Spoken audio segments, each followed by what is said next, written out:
The music throbbed through the hall, lights flashing like stars overhead, laughter echoing as glasses clinked together in celebration.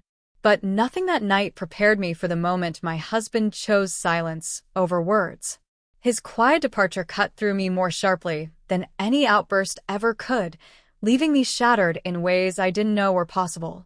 It was supposed to be the perfect birthday, the kind of evening I had always imagined. Friends, coworkers, even my family filled the glittering banquet hall. I had arranged every last detail, the golden curtains that shimmered under the lights, the DJ spinning tracks that pulled people to the dance floor, the energy buzzing so high no one could sit still. Yet, in my chase for perfection, I overlooked the one person who mattered most, my husband, Daniel. Daniel had never cared for parties. He preferred quiet dinners or peaceful walks by the river. Still, for me, he came that night, wearing his best suit, standing tall in the corner with that soft, reserved smile he only ever gave me. At first, I noticed him watching as I moved from one circle of guests to another, laughing, clinking glasses, soaking up the attention. He held a glass of water, never a drinker, and looked, at least from where I stood, content just being there. Or so I believed. Then came the moment that changed everything. Adrian, one of my colleagues with a charm too polished to be harmless, grabbed my hand and pulled me toward the dance floor. "It's your night, Emma," he yelled over the beat, spinning me while the crowd cheered. I laughed, the rhythm rushing through me, my hair flying with every turn.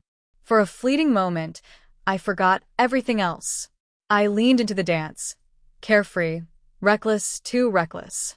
Adrian's hand lingered too low against my back, his words brushed too close to my ear, and my laughter rang out louder than it should have. When I glanced toward the door, I saw him. Daniel. His face was unreadable. His eyes carried no anger, no outburst of rage, just something far worse. Quiet disappointment that weighed heavier than fury ever could. He didn't shout. He didn't march over to the dance floor. He didn't demand an explanation. Instead, he set his glass down on the nearest table, turned and walked out. Silent.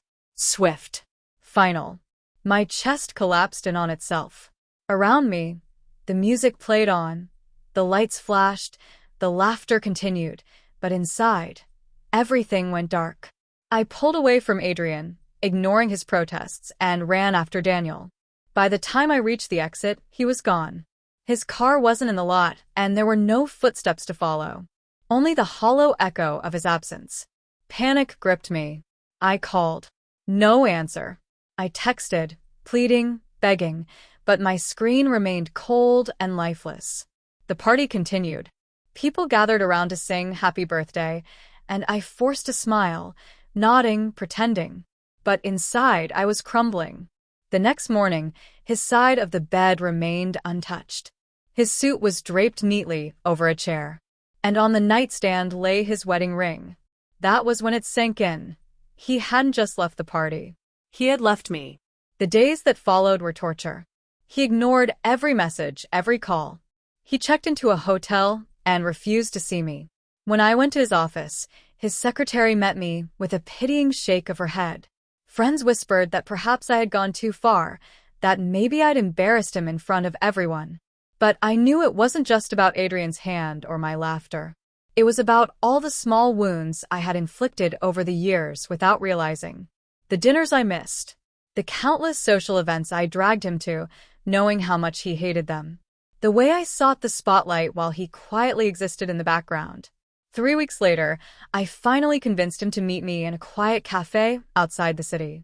He looked like a stranger, thinner, weary, his eyes heavy but resolute. "Emma," he began, his voice calm, almost painfully calm. "That night wasn't about the dance.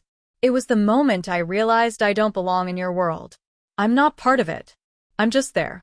A background piece while you shine.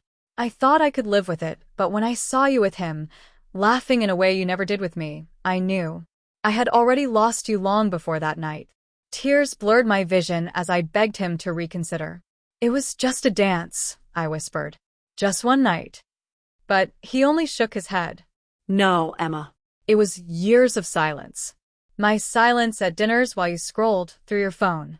My silence when you canceled weekends for another event. My silence when you forgot my promotion because you were too busy planning someone else's celebration. That night, the silence became visible. And now it's permanent. He rose from his chair, set money on the table for his coffee, and walked away. No raised voice. No drama. Just silence. The same silence that had ended us that night at the party. And somehow, that silence cut deeper than any argument ever could. Months have passed, but the memory still lingers like a wound that refuses to heal. The music, the laughter, the flashing lights. None of it matters. All I remember is the sound I should have noticed all along, his silence.